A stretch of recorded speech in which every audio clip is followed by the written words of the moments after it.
Hello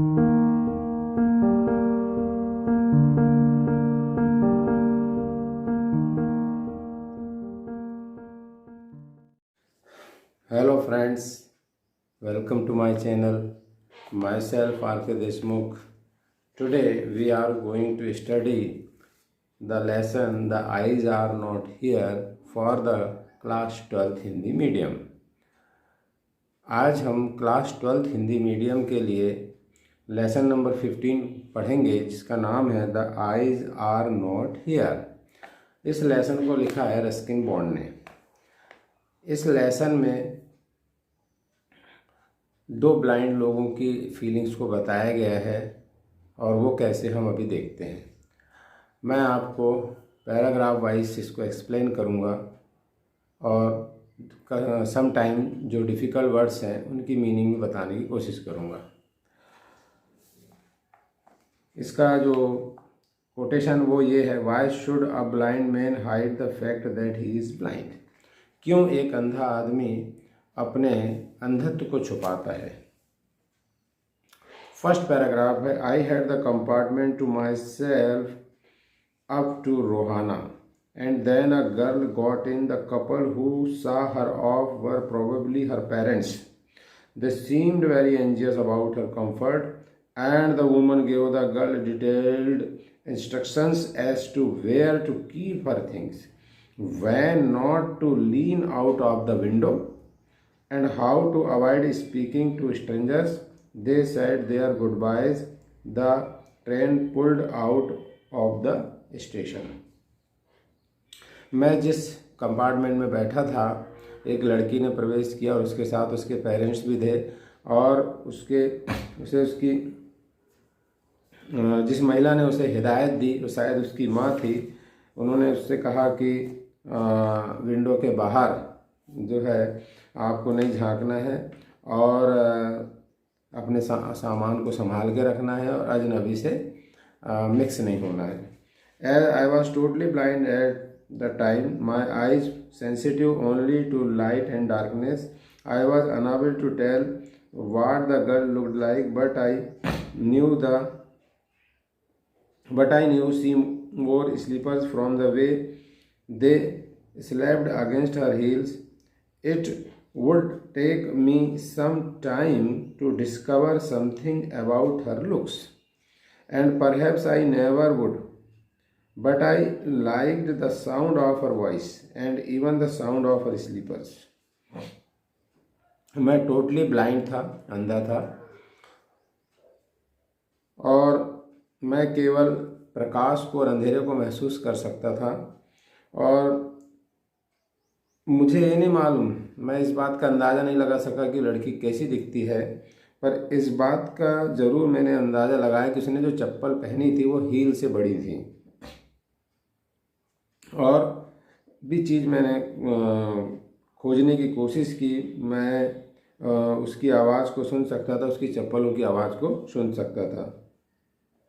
मैंने पूछा, are you going all the way to Dehra? क्या आप देहरा जा रही हैं? I must have been sitting in a dark corner. Because my voice startled her, she gave a little exclamation and said, I didn't know anyone else was here. मैं dark corner में बैठा था compartment के, और मेरी आवाज़ ने उसे हड़बड़ा दिया, और वो थोड़ा सा आश्चर्य व्यक्त करते हुए उसने कहा कि मैं नहीं जानती थी कि कोई यहाँ भी बैठा है। Well, it often happens that people with good eyesight fail to see what is right in front of them. They have too much to take in, I suppose, whereas people who can't see have to take in only the essentials. कभी कभी ऐसा होता है कि पूर्णतः देख पाने वाले लोग भी किसी चीज़ का सही से अंदाज़ा नहीं लगा पाते, क्योंकि बहुत सी चीज़ें देखते हैं। लेकिन जो ब्लाइंड लोग हैं वो केवल आवश्यक चीज़ों पे ध्यान देते हैं। ये शब्द उनके खुद के लिए थे, क्योंकि वो खुद ब्लाइंड थे उस समय। I did not see you either, I said, but I heard you coming. तो मैंने कहा कि मैंने आपको नहीं देखा, लेकिन मैंने आपको सुना। I wondered if I would be able to prevent her from discovering that I was blind. I thought provided I keep to my seat, it should not be too difficult. तो मुझे इस बात का आश्चर्य था या मुझे चिंता थी कि कहीं वो ये ना जान ले कि मैं पूरी तरह ब्लाइंड हूँ और मैं अपनी सीट पर वहीं पर बैठा रहा. The girl said, I am getting down at Saharanpur, my aunt is meeting me there. उस लड़की ने कहा कि मैं सहारनपुर में उतरूँगी और वहाँ मेरी आंट जो है, चाची जो है, वो आएंगी. Then I had better not to be familiar, I said. Aunts are usually formidable creatures. मेरा कहना था कि हम हमें ज़्यादा फैमिलियर नहीं होना चाहिए क्योंकि जो आंट होती हैं वो थोड़ा स्ट्रिक्ट होती हैं. Where are you going, she asked. उसने मुझसे पूछा कहाँ जा रहे हो. To Dehra and then to Mussoorie. मैंने कहा कि मैं देहरा, इसके बाद मसूरी जाऊँगा. Oh how lucky you are, I wish I were going to Mussoorie, I love the hills specially in October.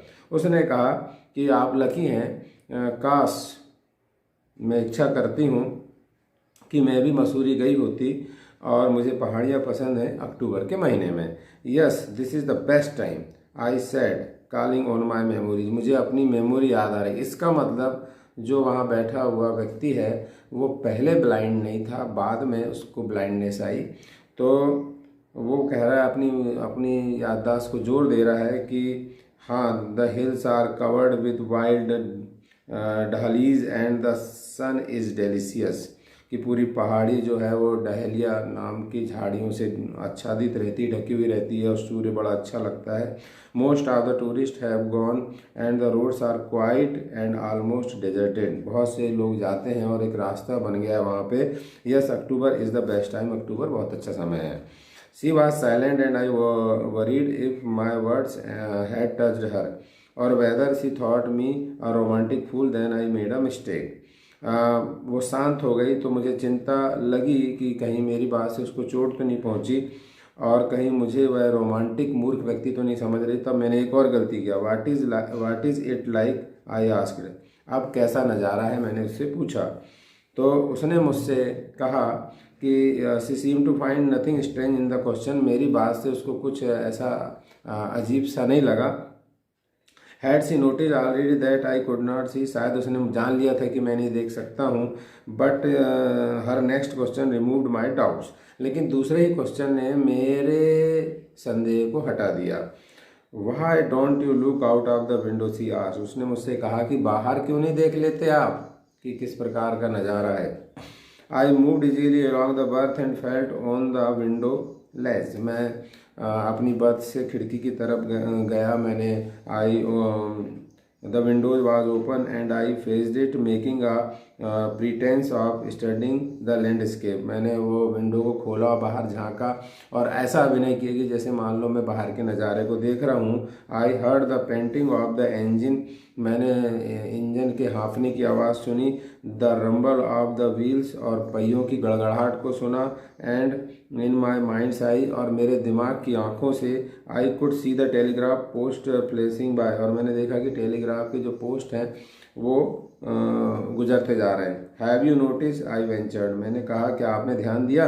That trees seems to be moving while we seem to be standing still. पेड़ चलते हुए दिखाई देते हैं जबकि हम स्थिर हैं. वो व्यक्ति ब्लाइंड था लेकिन वो सब कुछ देख लेने का अभिनय कर रहा था. That always happens, he said. Do you see any animal, hardly any animals left in the forest near Dehra. तब उसने ये मैंने कहा कि ऐसा अक्सर होता है, क्या आपको कोई वहाँ पे जानवर दिख रहे हैं? मुझे तो लगता है कि अब मुश्किल से ही देहरा के जंगलों में जानवर बचे हैं. I turn from the window and face the girl and for a while we sat in silence. मैं विंडो से मुड़ा और उस महिला की तरफ मुखातिब हुआ और फिर दोनों चुपचाप हो गए. You have an interesting face, I remark. मैंने कहा कि आपका चेहरा बहुत इंटरेस्टिंग है. I was becoming quite daring. थोड़ी मुझ में हिम्मत आ गई थी. But it was a safe remark. लेकिन सुरक्षित संकेत था, सुरक्षित टिप्पणी थी. She laughed pleasantly a clear ringing laugh. उसने बड़ी खुशी से वो मुस्कुराई, हंसी और कहा it's nice to be told I have an interesting face. मुझे अच्छा लगता है जब कोई मुझे इंटरेस्टिंग फेस कहता है, मेरे फेस को। I am tired of people telling me I have a pretty face. मैं इस बात से थक गई हूँ कि लोग मेरे चेहरे को सुंदर कहते हैं। Oh so do you have a pretty face. अच्छा, तो आपका चेहरा भी सुंदर है। आई एंड अलाउड सैड, फिर मैंने जोर से कहा, well N interesting face can also be pretty. और एक अच्छा चेहरा यानी इंटरेस्टिंग चेहरा एक सुंदर चेहरा भी बन सकता है, हो सकता है। You are a very gallant young man, she said. Gallant ऐसा व्यक्ति जो महिलाओं की प्रशंसा करता है। उस महिला ने कहा कि आप महिला के प्रशंसक हो, but why are you so serious, लेकिन तुम इतने गंभीर क्यों हो। I thought then that I would try to laugh for her, but the thought of laughter only makes me feel troubled and lonely. मैंने सोचा कि मैं उस पर हंस सकता हूँ, लेकिन मेरी हंसी मुझे समस्या में डाल सकती है, अकेला कर सकती है, शायद लड़की यहाँ से चली जाए। We will soon be at your station, I said. मैंने कहा कि हम जल्दी ही आपके स्टेशन पहुँचने वाले हैं। Thank goodness it's short journey. अच्छा है कि ये यात्रा छोटी थी। I can't bear to sit in a train for more than 2 or 3 hours। मैं ट्रेन में 2 या 3 घंटों से ज़्यादा नहीं बैठ सकती हूँ। लेकिन मैंने सोचा कि मैं और भी लंबी यात्रा के लिए तैयार था। Just to listen for her talking, मैं उसकी बात सुनने को तैयार था। Her voice had the sparkle of a mountain stream. ऐसा लग रहा था कि पर्वत के झरने में जो चमक है उसकी आवाज़ में वो चमक है। As soon as she left the train she would forget our brief encounter. जैसे ही वो ट्रेन से उतरेंगी, हो सकता है कि वो इस मुलाकात को भूल जाए, but it would stay with me for the rest of the journey and for some time after. लेकिन अंत तक उसकी यादें मेरे मन में रहेंगी। द एंजिन्स विसल स्ट्रेक्ड, घसटते हुए इंजन रुका। The carries wheels change their sound and rhythm, और जो कंपार्टमेंट जो डब्बे हैं उनके चकों की भी आवाज़ बदली, शायद स्टेशन आ गया था। The girl got up and began to collect her things. लड़की खड़ी हुई और उसने अपनी चीज़ें इकट्ठा करना शुरू कर दी। आई वंडर्ड इफ सी वोर हर हेयर इन अ बन और इफ इट वाज प्लेटेड। मुझे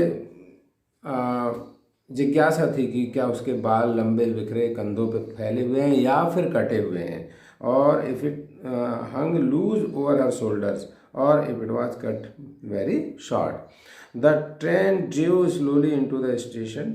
स्टेशन में आके रुक गई train. Outside there was the shouting of porters and the vendors and a high-pitched female voice near the carriage door which must have belonged to the girl's aunt।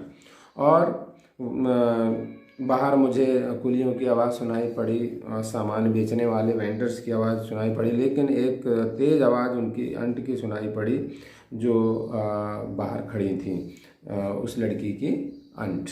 Good bye said the girl. गर्ल ने कहा good bye.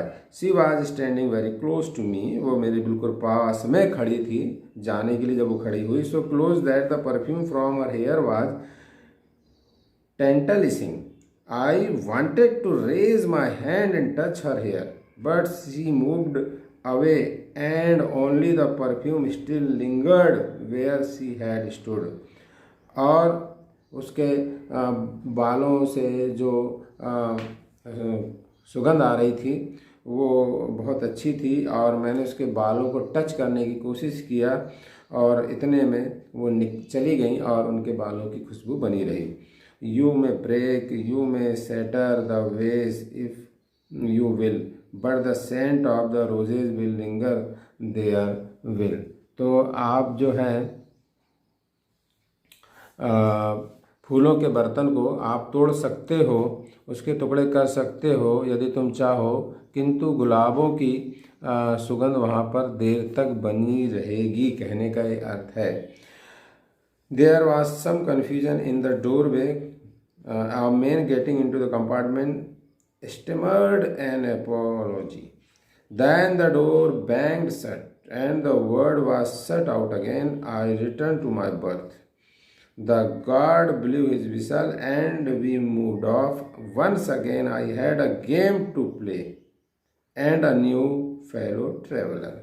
एक confusion था door में कि उस महिला का जाना और एक आदमी का अंदर आना और फिर दरवाजे का खटाक करके बंद होना और उस व्यक्ति का सॉरी यानी गलती मान लेना कोई बात पे, और वो अगला उस लड़की की जगह मतलब उस कंपार्टमेंट में उस लड़की की जगह अगला यात्री था वो। The train gathered speed, the wheels took up there song, और अब जो है ट्रेन ने गति पकड़ी और चके एक गीत गाने लगे, मतलब उनकी आवाज़ें आने लगीं। द कैरेज ग्रोन्ड एंड सूक, उन्होंने गुर्राया, मतलब जो डिब्बे थे कंपार्टमेंट थे, कहने की बात आवाज़ उनसे आई और फिर वो हिल गए। I found the window and sat in front of it, मैं जो खड़ा हो गया था फिर से उस विंडो के पास पहुंचा और बैठ गया। Staring into the daylight and was darkness for me, और मैं जो दिन का प्रकाश था उसको घूरते हुए निहारते हुए। But I was blind, remember this thing, so many things were happening outside the window, कई बातें बाहर हो रही थी। It could be a fascinating game guessing what went on out there, कि बाहर क्या हो रहा है। The man who had entered the compartment broke into my reverie, उसने मेरी जो मैं यादों में खोया हुआ था उस भ्रम को उसने तोड़ा। You must be disappointed he said, उसने मुझसे कहा कि आप शायद निराश हो गए। I am sorry I am not attractive a travelling companion as the one who just left, उसने कहा कि मैं उतना अट्रैक्टिव नहीं हूँ जितना कि इसके पहले जो आपकी सहयात्री थी, मैं उतना अट्रैक्टिव नहीं हूँ। She was an interesting girl I said, मैंने कहा कि वो मज़ेदार लड़की थी। Can you tell me did she keep her hair long or short, मैंने उस व्यक्ति से पूछा कि क्या आप बता सकते हैं कि उस महिला के बाल लंबे थे, कंधों पे बिखरे हुए थे या कटे हुए थे। I don't remember he sad sounding puzzled, उसने मुझसे कहा कि मुझे इतना तो याद नहीं है। उसकी आवाज़ों में भ्रम था। It was her eyes I noticed not her hair, मैंने उसकी आंखों को देखा, बालों को नहीं देखा। She had beautiful eyes but they were of no use of her, उसकी आंखें सुंदर थीं पर उन आंखों का कोई यूज नहीं था। She was completely blind, didn't you notice, तुमने ध्यान नहीं दिया, वह लड़की पूरी तरह अंधी थी। अर्थात इस चैप्टर में हम ये जानते हैं कि जो मेल जो पैसेंजर था, जो पुरुष यात्री था, वो ब्लाइंड था लेकिन अपनी ब्लाइंडनेस को छुपा रहा था, और उसी प्रकार जो सामने महिला बैठी थी वो भी ब्लाइंड थी लेकिन वो भी अपनी ब्लाइंडनेस को छुपाने का प्रयास कर रही थी। वस्तुतः दोनों ब्लाइंड थे। तो इसलिए इस चैप्टर रस्किन बॉन्ड ने इस चैप्टर जो है ये लेसन का जो टाइटल दिया है the eyes are not here,